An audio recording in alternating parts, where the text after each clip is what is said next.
से निकलने वाली जो दो लाइन है वो डिपेंड करेगा। और इसका कि दोनों वेक्टर को, हेलो बच्चों, क्या हाल चाल है? आई होप आपकी प्रिपरेशन बहुत बढ़िया चल रही होगी। और देखो हम लोग यूनिट मेजरमेंट कर चुके हैं, मोशन इन स्ट्रेट लाइन हमारा हो गया। वेक्टर की हम लोग थियरी कर रहे थे। लास्ट लेक्चर में हमने समझा था पोजीशन वेक्टर क्या होता है, और उसके साथ साथ डायरेक्शन रेशियो, डायरेक्शन कोसाइन को भी हमने समझा था। ठीक है, आज और कंपोनेंट हमने कल समझा था। ठीक है, तो कंपोनेंट पर आज कुछ सवाल करेंगे, उसके बाद हम आगे की तरफ चलेंगे। ठीक है, कंपोनेंट ऑफ वेक्टर हमने कल पढ़ा था, तो उस पर एक आध सवाल कर लेते हैं, उसके बाद आगे चलते हैं। कंपोनेंट ऑफ वेक्टर आपको पता, हमने पढ़ा था कि अगर मान लो कि एक वेक्टर है इधर, सपोज x हो गया है, ए वाई हो गया, एक कोई वेक्टर है इधर r, ठीक है, यहाँ से अल्फा एंगल बना रहा है, तो इसका कंपोनेंट करोगे तो इधर क्या आता है, ये होता है r cos अल्फा। ठीक है, और ये इस वेक्टर का जो होता है वो कौन सा कोफिशिएंट होता है, ये x कोऑर्डिनेट हो जाएगा। ठीक है, और इधर क्या हो जाएगा, इसका कंपोनेंट करोगे तो ये वाला y कंपोनेंट होता है, और y कंपोनेंट जो हो जाएगा वो r साइन अल्फा हो जाएगा। समझ आएगा? ठीक है, तो इसी पर एक सवाल करते हैं हम लोग, उसके बाद आगे की तरफ चलेंगे। ठीक है, बोल रहा है कि एक वेक्टर है, क्वेश्चन क्या कह रहा है कि the x component of a vector is equal to its y component. ठीक है, y कंपोनेंट, तो हमें बताना है कि फाइंड एंगल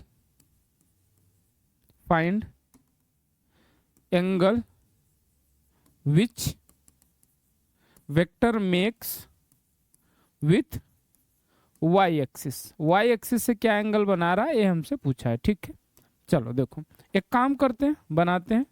सपोज मान लेते हैं x एक्सिस है और ये y एक्सिस है, ये मान लेते हैं वेक्टर r है, और y एक्सिस से ही हम एंगल मान लेते हैं कि बीटा एंगल बना रहा है। ठीक है, हमने मान लिया ऐसा कि ऐसा y एक्सिस से एंगल बना रहा है।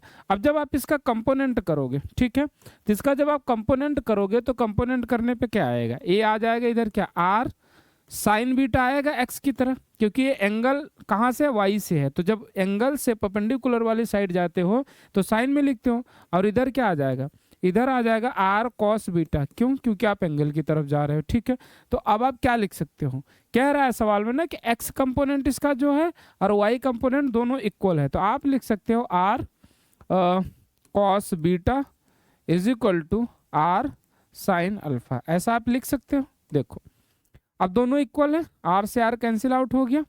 एक काम करो, cos बीटा को उठा के उधर ले जाओ, cos बीटा, अच्छा साइन बीटा है ना, सॉरी ये साइन बीटा है हमारे पास। ठीक है, तो इसको उठा के ले जाओगे तो क्या बन जाएगा, sign beta divide by cos beta, और इधर क्या हो जाएगा, 1 बचेगा। मुझे एक बात बताओ, ये sign beta upon cos beta क्या बन जाएगा, क्या ये टेन बीटा बन जाएगा, और टेन बीटा की वैल्यू 1 है, तो टेन बीटा कितने डिग्री पर 1 होगा, कितने डिग्री पे, टेन 45 डिग्री पर। तो यहाँ से बीटा की वैल्यू आपके पास क्या आ जाएगी, 45 डिग्री। ठीक है, तो 45 डिग्री का अगर कोई भी वेक्टर x एक्सिस से या y एक्सिस से एंगल बना रहा है तो उसका x कंपोनेंट और y कंपोनेंट दोनों इक्वल हो गए, क्योंकि इस एंगल पर साइन बीटा कितना आएगा, वो भी 1/√2 आएगा, और cos बीटा ये भी 1/√2 आएगा, और बाकी इधर r तो इक्वल है ही, दोनों में r कॉमन है, तो r/√2 इधर भी आ जाएगा और r/√2 इधर भी आ जाएगा, तो ये आपका आंसर सही हो जाएगा। समझ आई बात यहाँ तक? क्लियर सबको? चलो अब हम अगले टॉपिक की तरफ बढ़ते हैं वेक्टर में। अगला टॉपिक है वेक्टर एडिशन। ठीक है, हमें आज पढ़ना है बेसिकली वेक्टर एडिशन। अब वेक्टर एडिशन में कितने पढ़ने हैं हमें, एक तो ट्रायंगल लॉ ऑफ एडिशन, ठीक है, triangle law of vector addition, ठीक है, अच्छा sorry, second parallelogram law of vector addition,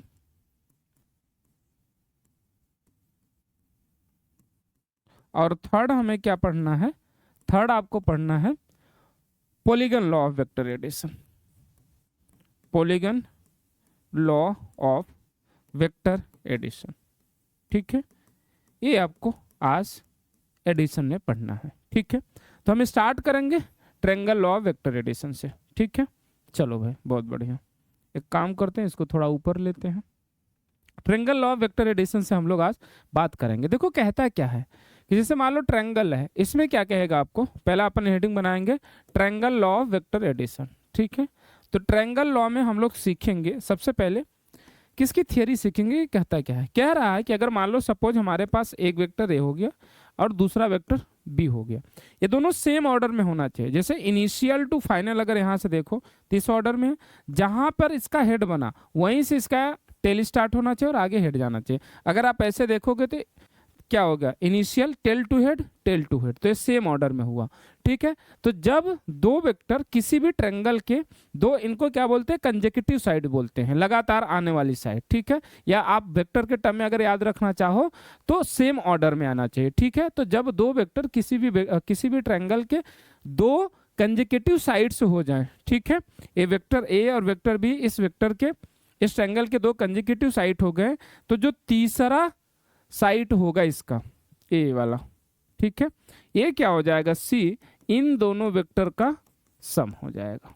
समझ आएगा क्या कह रहा है कि जब दो वेक्टर किसी ट्रायंगल के दो कंसेक्यूटिव साइड हो ए और बी, मान लेते हैं यहाँ पे दो वेक्टर हैं, तो उसकी जो तीसरी साइड होगी उन दोनों वेक्टर का क्या होगा, किसको रिप्रेजेंट करेगा, उन दोनों वेक्टर के सम को रिप्रेजेंट करेगा। समझ आई बात।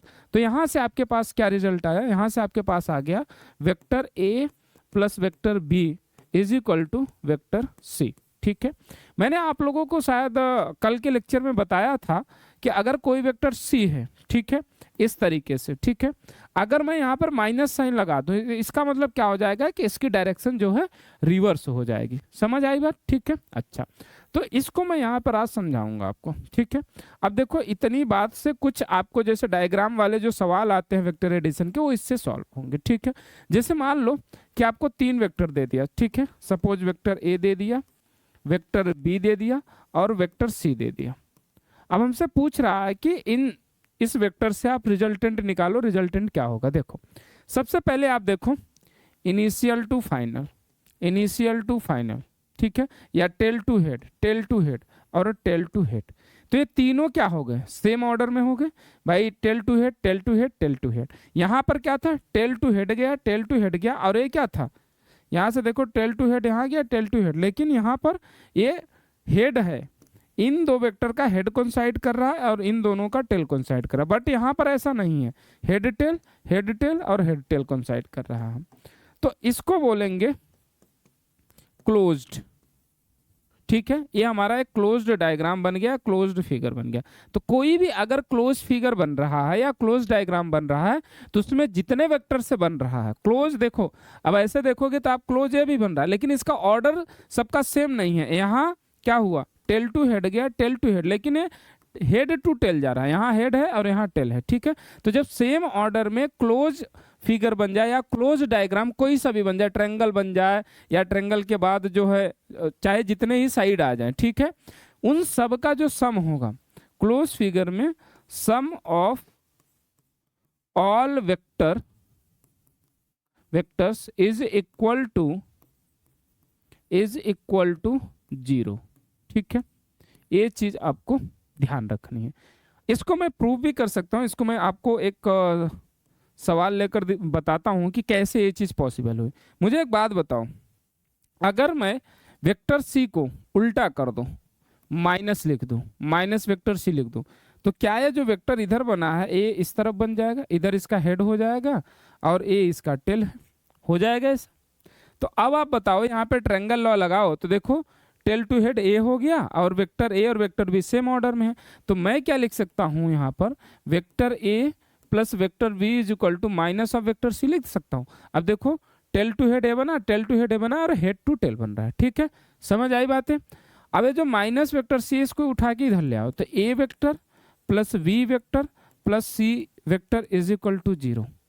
भाई यही तो मैं भी कह रहा था, भाई मैं भी तो यही कह रहा था कि अगर क्लोज डायग्राम बन रहा है, ठीक है, जैसा कि ए बना और ए बना और ए बना, ठीक है, तो अगर सेम ऑर्डर में क्लोज डायग्राम बन रहा है तो उसमें सम ऑफ ऑल वेक्टर हो जाएगा 0। जैसे मान लो कि मैंने एक वेक्टर और लिया, एक फिगर, वेक्टर ए इधर बना दिया, वेक्टर बी इधर बना दिया, वेक्टर सी इधर बना दिया, इधर मैंने बना दिया वेक्टर डी और इधर बना दिया मैंने वेक्टर ई, और इधर बना दिया वेक्टर एफ।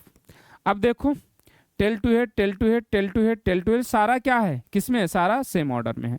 तो इन सबका सम क्या हो जाएगा, vector A plus vector B plus vector C plus vector D plus vector E plus vector F is equal to 0 हो जाएगा।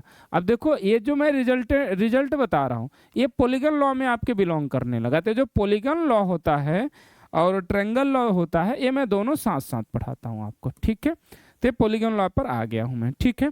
तो अगर क्लोज डायग्राम बन गया सेम ऑर्डर में तो उन सबका रिजल्टेंट क्या होगा, 0 के इक्वल हो जाएगा, ठीक है, सबका सम, ठीक है।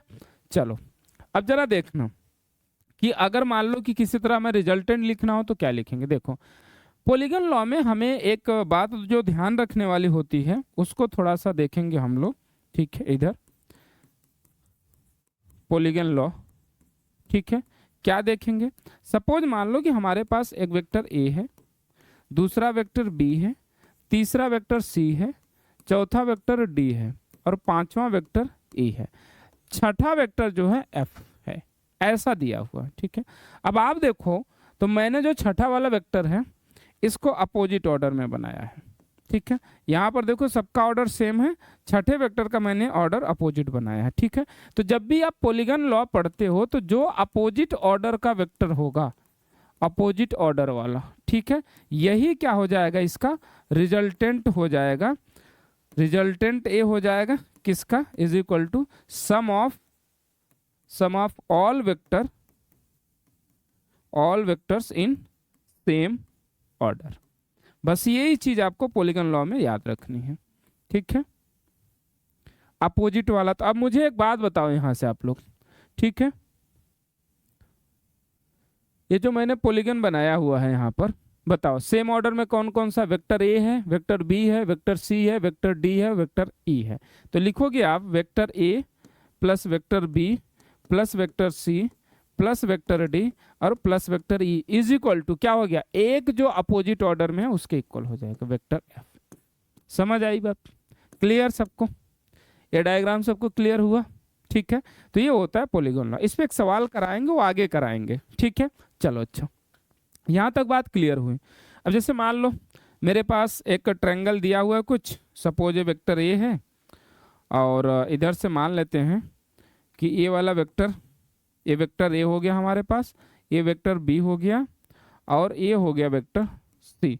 तो अब बताओ इसमें मैं क्या लिखूंगा। मुझे पता है कि जो वेक्टर सी है और वेक्टर बी है दोनों सेम ऑर्डर में है, सी बी, और ए जो है अपोजिट सी बी, और ए का ऑर्डर देखो तो इस तरह से चलेगा और सी बी इस तरह से चल रहा है, ठीक है। तो यहाँ पर क्या हो जाएगा, vector A is equal to vector B plus vector C. समझ आई बात, clear. Vector A is equal to vector B plus C. ये ट्रायंगल लॉ और पॉलीगन लॉ पे बनेगा। ये सवाल ट्रायंगल लॉ पे बन गया, ये सवाल आपका पॉलीगन लॉ पर बन गया। समझ आई बात यहाँ तक, क्लियर सबको, ठीक है। अच्छा, अब रिजल्टेंट वगैरह जो मेजर रिजल्ट आता है जिसपे सवाल आपके एग्जाम में पूछा जाता है वो बनता है पैरेललोग्राम लॉ पे, ठीक है। वहीं पर हम लोग रिजल्टेंट वगैरह निकालेंगे, वो सारी चीज यहाँ भी यूज होगी, ठीक है। तो हम लोग चलते हैं आगे पैरेललोग्राम लॉ पर, ठीक है। एक मिनट, पैरेललोग्राम लॉ पे चलेंगे, ठीक है। Parallelogram law of vector addition, ये क्या कहता है, चलो इसको भी बताते हैं। ये कहता है कि अगर हमारे पास दो वेक्टर हैं जो किसी पैरेललोग्राम के दो एडजेसेंट साइड हैं। अब एडजेसेंट साइड का मतलब क्या हो गया, सपोज मान लो कि एक पैरेललोग्राम हमने ऐसा बनाया इस तरीके का, ठीक है, ए बी सी डी, ऐसा पैरेललोग्राम बना। तो जो पॉइंट ए है, इस पॉइंट ए से जो दो लाइन निकल रही हैं ये एडजेसेंट हो जाएंगे। पॉइंट बी पे चलोगे ये दो लाइन हो रही हैं, ये दोनों एडजेसेंट हो गई। पॉइंट सी पे चलोगे ये दोनों लाइन निकल रहे हैं, ये एडजेसेंट हो जाएंगे। पॉइंट डी पे चलोगे ये दो लाइन निकल रहे हैं तो ये दोनों एडजेसेंट हो जाएंगे, ठीक है। तो एडजेसेंट का मतलब कि एक पॉइंट से निकलने वाले जो दो लाइन हैं वो एडजेसेंट, उनको एडजेसेंट कहते हैं। समझ आई बात, ठीक है। तो कह रहा है कि अगर दो वेक्टर किसी पैरेललोग्राम के दो एडजेसेंट साइड हैं, तो सपोज वेक्टर ए हो गया और वेक्टर बी हो गया, ये दो पैरेललोग्राम के जो हैं ये दो एडजेसेंट साइड हो गए, ठीक है। तो इनका जो सम होगा वो इस पैरेललोग्राम का क्या रिप्रेजेंट करेगा? डायगोनल। तो ये vector A plus vector B हो गया, ये वेक्टर आर बोल देते हैं इसको, ठीक है। तो इस पैरेललोग्राम का जो डायगोनल होगा ये इन दोनों के सम को रिप्रेजेंट करेगा। बेसिकली इसको डायगोनल ना बोल के मेजर डायगोनल बोलना चाहिए, मेजर डायगोनल, ये मेजर डायगोनल होना चाहिए। क्यों? अभी थोड़ी देर में जब सब्ट्रैक्शन बताएंगे ना तो वहां पर आपको चीजें क्लियर होंगी, ठीक है। मेजर डायगोनल होगा और ये वेक्टर आर है और ये किसके इक्वल होगा? Vector A plus vector B के, उन दो वेक्टर के सम के इक्वल होगा जो किसी पैरेललोग्राम के दो एडजेसेंट साइड होंगे। समझ आई बात? क्लियर यहाँ तक? ठीक है। तो अगर दो वेक्टर किसी भी पैरेललोग्राम के दो एडजेसेंट साइड हैं तो उनका जो सम होगा उस पैरेललोग्राम के मेजर डायगोनल को रिप्रेजेंट करेगा। आप ये बात याद रखोगे, जनरली बुक्स वगैरह में लिखा होता है कि डायगोनल रिप्रेजेंट करता है, बट आगे चल के अभी यहाँ पे क्लैरिटी मैं दूंगा कि क्यों मैं इसको मेजर डायगोनल बोल रहा हूँ, ठीक है। चलो अच्छा, देखो अब यहाँ से कुछ रिजल्ट हमें आएगा, ठीक है। मान लेते हैं कि जो वेक्टर ए और वेक्टर बी है इन दोनों के बीच का एंगल जो है थीटा है, ठीक है। तो मुझे एक बात बताओ, मैं इसका रिजल्टेंट लिखने की कोशिश करूंगा, ठीक है। ये जो रिजल्टेंट आर आया इसका मैग्नीट्यूड लिखूंगा और मैग्नीट्यूड निकालने की कोशिश करूंगा, ठीक है। चलो जरा एक काम करते हैं, इसको थोड़ा सा इसमें कुछ कलाकारी करना पड़ेगा, देखते हैं, क्योंकि रिजल्टेंट आपको लिखना तो आप डायरेक्ट लिख नहीं सकते। एक काम करते हैं, इस लाइन को आगे की तरफ बढ़ाते हैं और यहाँ से एक परपेंडिकुलर ड्रॉप करते हैं, ठीक है। ये पूरी लाइन हो गई एक, और ये हो गया, ये हो गया, ठीक है। हमारे पास मैंने ए, देखो यहाँ से ए, इसको बी बोल देता हूँ, इसको सी। तो आपको एक ट्रायंगल दिख रहा होगा, ट्रायंगल ए बी सी। क्या ये राइट एंगल ट्रायंगल है? ये एंगल 90 डिग्री, ए बी सी, ठीक है। अच्छा मुझे एक बात बताओ, ये जो वेक्टर बी है, सपोज इसका मैग्नीट्यूड मैं बोल देता हूँ स्मॉल बी, और जो वेक्टर ए मैंने मान रखा है इसका मैग्नीट्यूड मैं स्मॉल ए बोल देता हूँ, ठीक है। तो ये जो वेक्टर बी है ये पैरेललोग्राम में दोनों साइड पैरेलल और इक्वल होंगे, तो इसको मैं क्या लिख सकता हूँ? क्या ये बी की इक्वल होगा? ठीक है।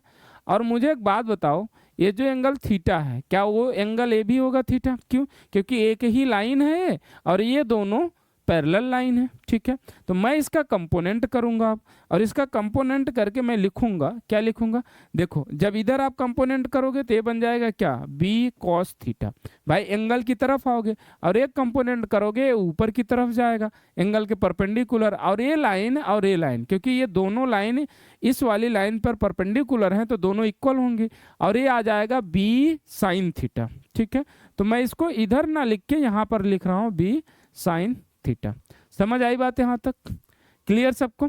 मैंने क्या करा, ये पैरेललोग्राम है तो ए लाइन दोनों पैरेलल और इक्वल होंगे, इसका मैग्नीट्यूड बी है तो इसका मैग्नीट्यूड बी मान लिया।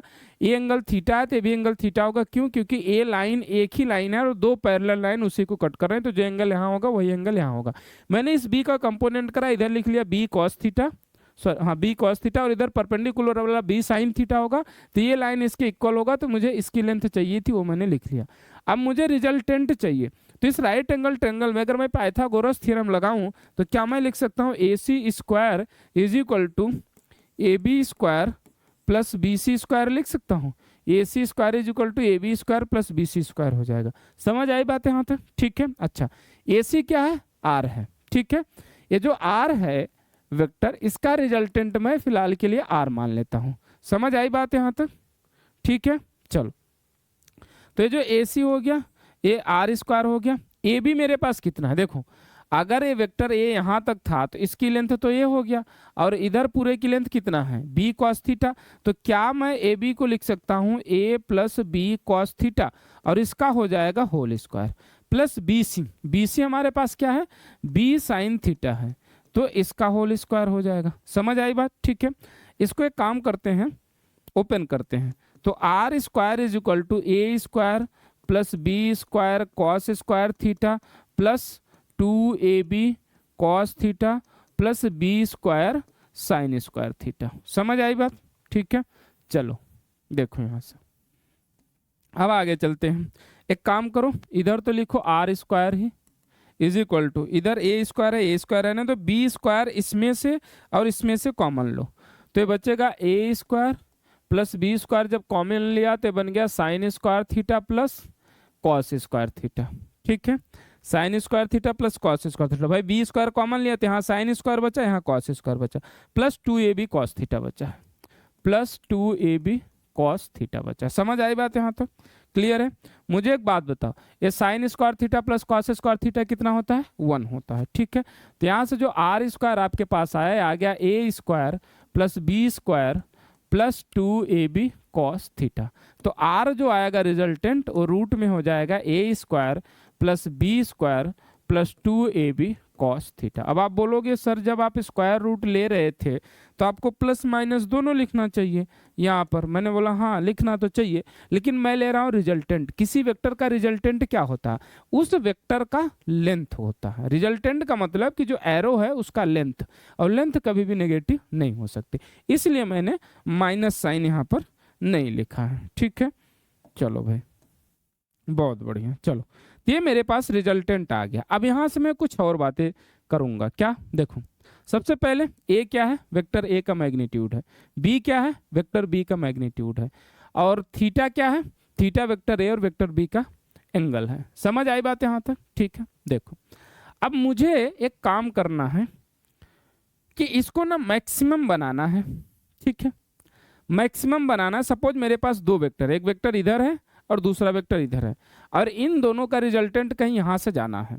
इस रिजल्टेंट को मुझे मैक्सिमम बनाना है। तो बताओ इस रिजल्टेंट को मैक्सिमम बनाने के लिए जो वेक्टर एक इधर है और एक वेक्टर इधर है, इसको मैं क्या कर सकता हूँ? भाई इसकी लेंथ तो फिक्स हो गई। अगर दो वेक्टर मैंने लेके फिक्स कर दिया तो इनकी लेंथ तो फिक्स हो गई।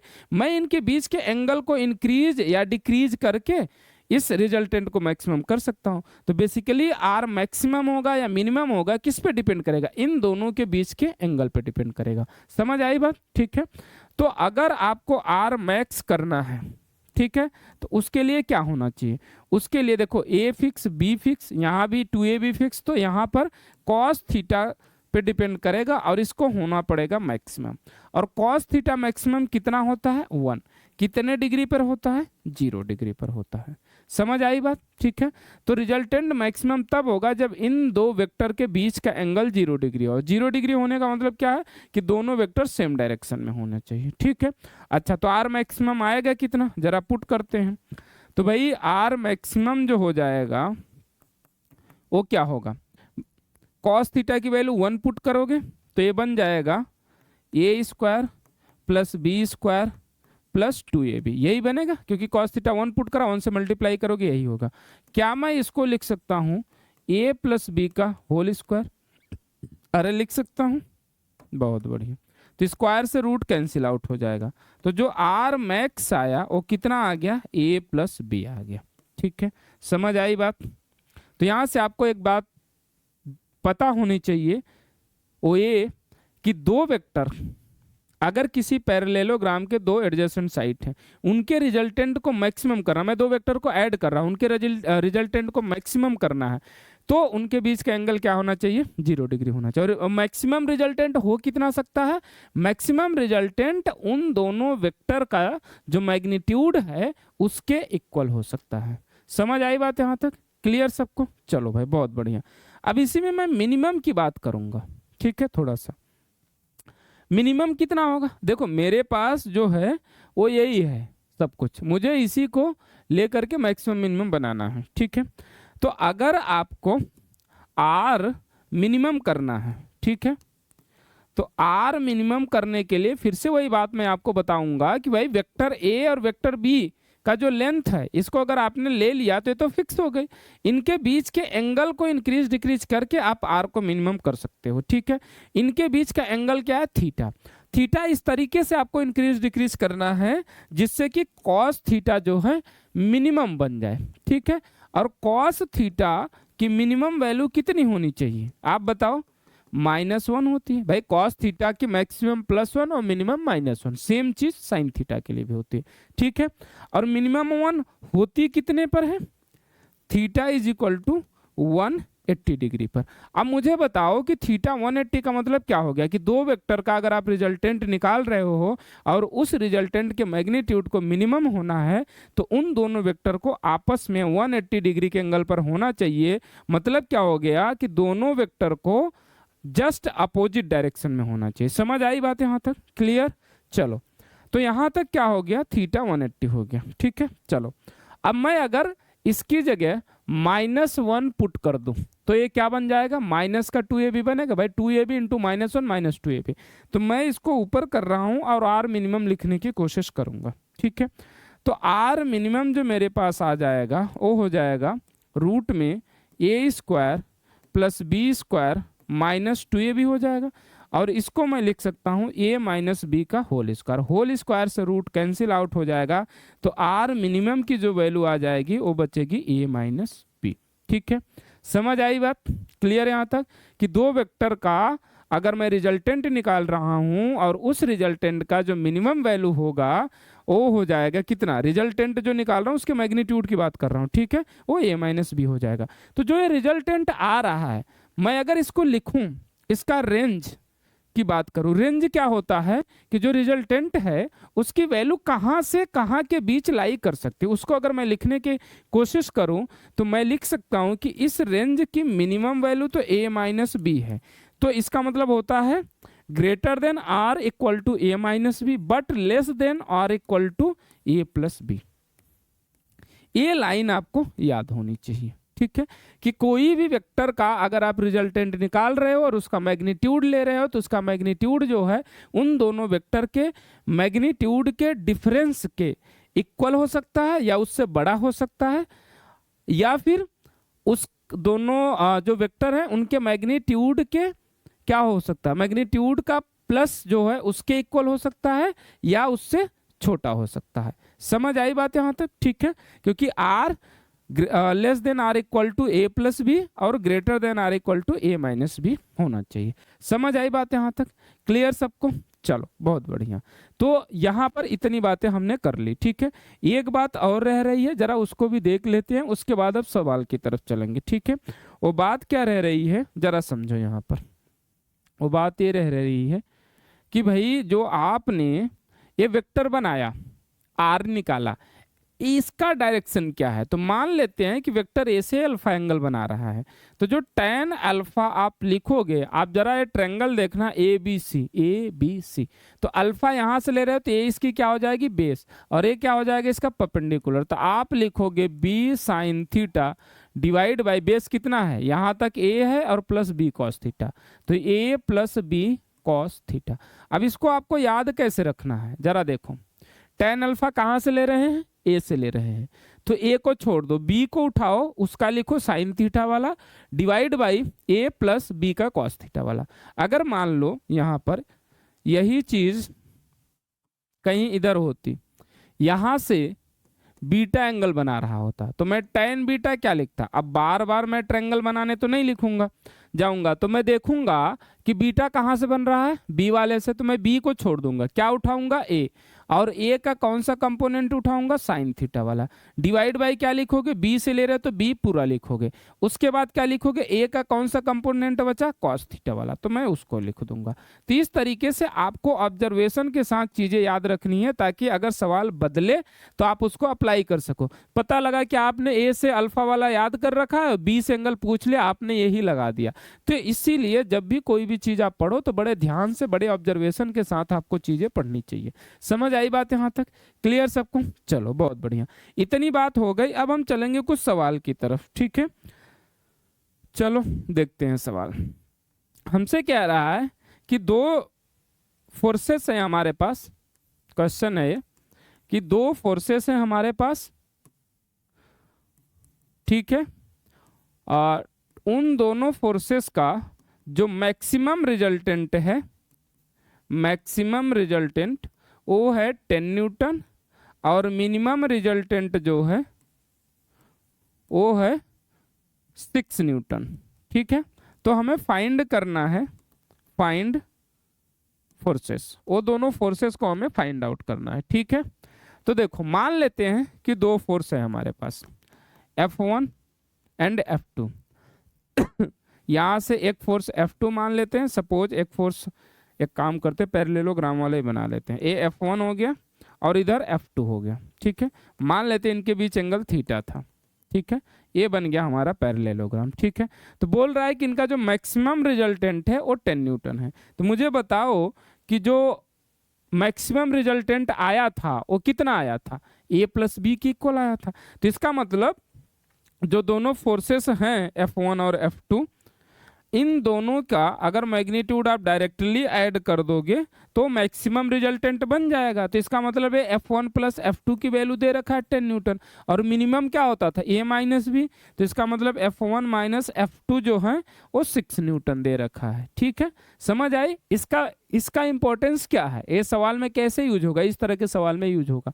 बोल रहा है मैक्सिमम रिजल्टेंट। मैक्सिमम रिजल्टेंट का मतलब क्या है कि दोनों का रिजल्टेंट या मैग्नीट्यूड लेके ऐड कर दो। मिनिमम बोल रहा है तो दोनों का मैग्नीट्यूड लेके सब्ट्रैक्ट कर दो। समझ आई बात।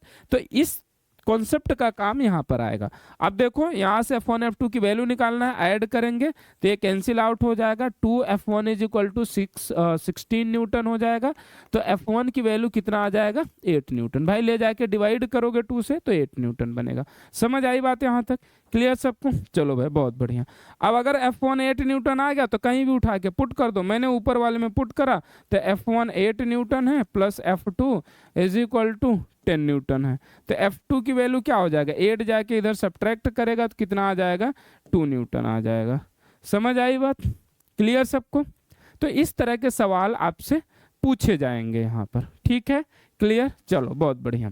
अब अगले सवाल की तरफ चलते हैं। इसी में एक काम करें कि चलो करते हैं इसका ना डिफरेंस पढ़ लेते हैं, थोड़ा वेक्टर का सब्ट्रैक्शन पढ़ लेते हैं, उसके बाद सवाल देखते हैं। ठीक है, कि हमें वेक्टर का जो है सब्ट्रैक्शन कैसे सॉल्व करना है। ठीक है, तो देखेंगे हम लोग subtraction of 2 vector.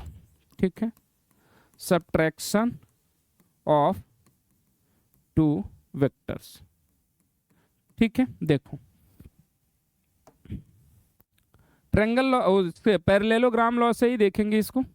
Vector A इधर है, वेक्टर बी इधर है।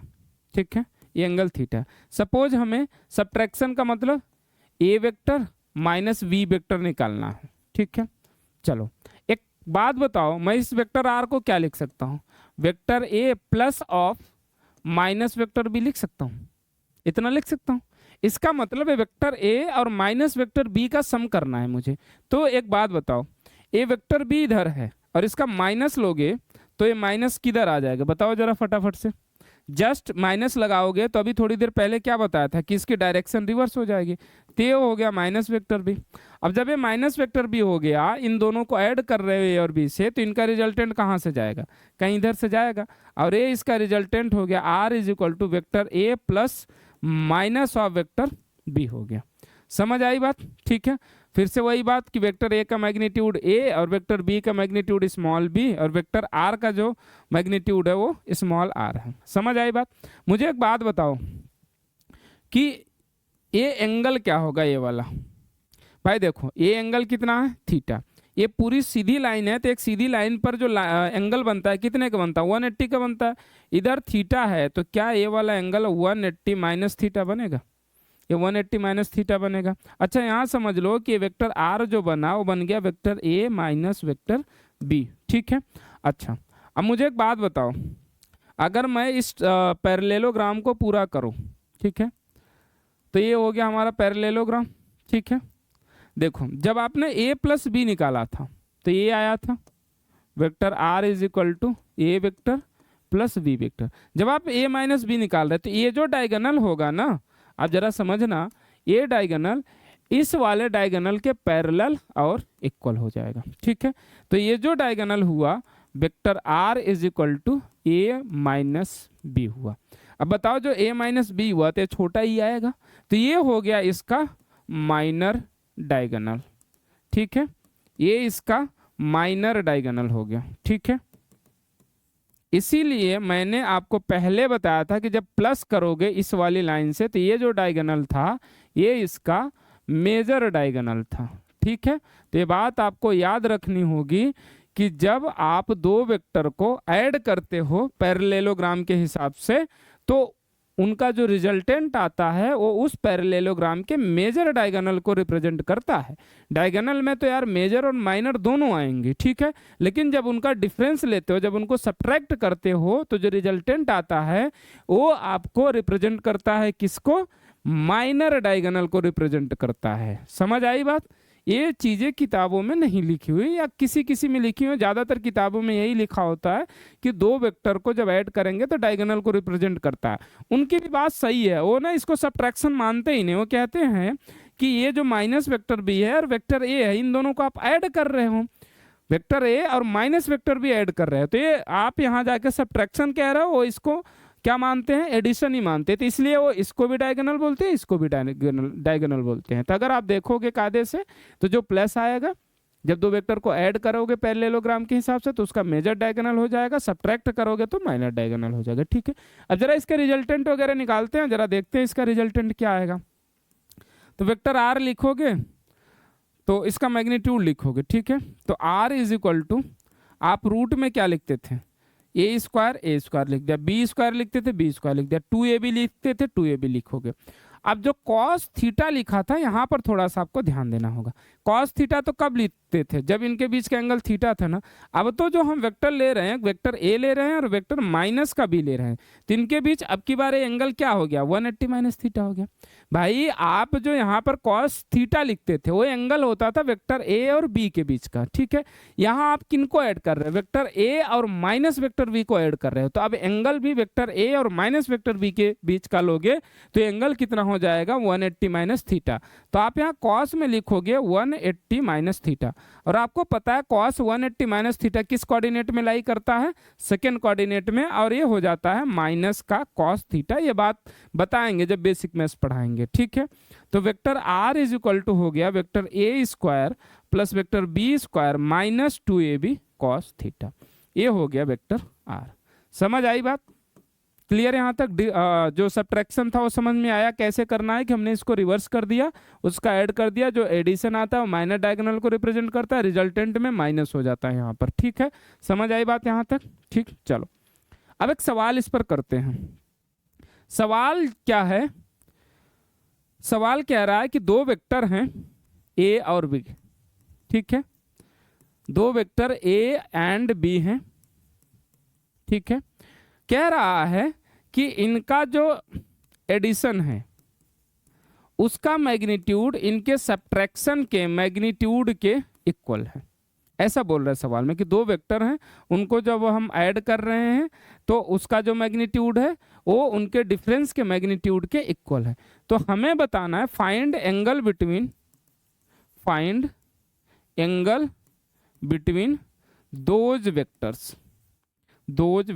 Find angle between those vectors. तो इन दोज वेक्टर का मतलब वेक्टर ए और वेक्टर बी के बीच का एंगल निकालना है, ठीक है।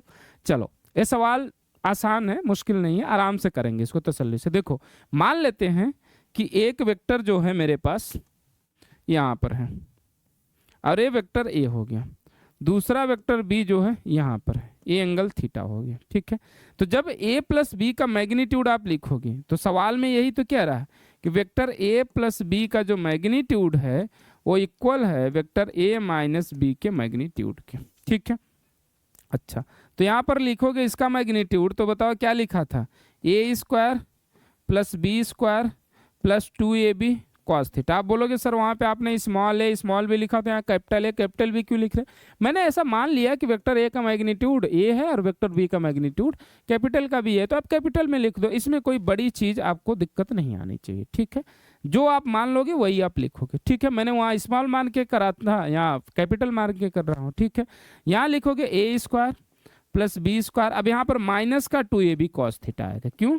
क्योंकि ये सब्ट्रैक्शन का मैग्नीट्यूड है। अच्छा मैग्नीट्यूड को मॉड से दिखाया जाता है, ये बात मैंने बता चुका हूँ, ठीक है। चलो अच्छा देखो, अगर मैं दोनों तरफ स्क्वायर कर दूँ, ठीक है, तो ये रूट हट जाएगा, रूट हटेगा तो इधर बचेगा क्या? A square plus B square plus 2ab cos theta is equal to A square plus B square minus 2ab cos theta बचेगा, ठीक है। ए स्क्वायर से ए स्क्वायर मर जाएगा, बी स्क्वायर से बी स्क्वायर मर जाएगा, ठीक है। मुझे एक बात बताओ, इस माइनस 2ab कॉस थीटा को अगर मैं इधर ले आऊं तो क्या बनेगा? माइनस 2ab cos थीटा आके इधर बन जाएगा प्लस का 2ab cos थीटा और बन जाएगा 4ab cos थीटा। अच्छा देखो इधर ए बी ऑलरेडी मर चुका है, इसको उठा के इधर ले आए तो इधर बचा क्या, कुछ नहीं, मतलब 0। अब बताओ यहाँ से 4ab को अगर इधर ले जाके डिवाइड कर दो तो cos theta is equal to 0 divide by 4ab कितना आ जाएगा, 0 डिवाइड बाई एनी नंबर क्या आता है, 0 आएगा। ठीक है, तो थीटा कितने cos थीटा कितने डिग्री पर 0 होता है, 90 डिग्री पे। इसका मतलब क्या होगा कि ये दोनों वेक्टर के बीच का एंगल 90 डिग्री होगा। समझ आई बात यहाँ तक, क्लियर सबको? तो वेक्टर एडिशन और वेक्टर सब्ट्रैक्शन से रिलेटेड चीजें थी, इसको हमने देखा। पॉलीगॉन लॉ भी देख लिया, ट्रायंगल लॉ भी देख लिया। ठीक है, पॉलीगॉन लॉ पे एक सवाल है, उसको अगली क्लास में कराएंगे, जो अगला लेक्चर आएगा। ठीक है, तो आज का लेक्चर यहीं पर हम लोग रोकते हैं। ठीक है, चलो बढ़िया से पढ़ाई करते रहो, सारे कॉन्सेप्ट धीरे धीरे करके आएंगे आपके पास। ठीक है, चलो बहुत बढ़िया।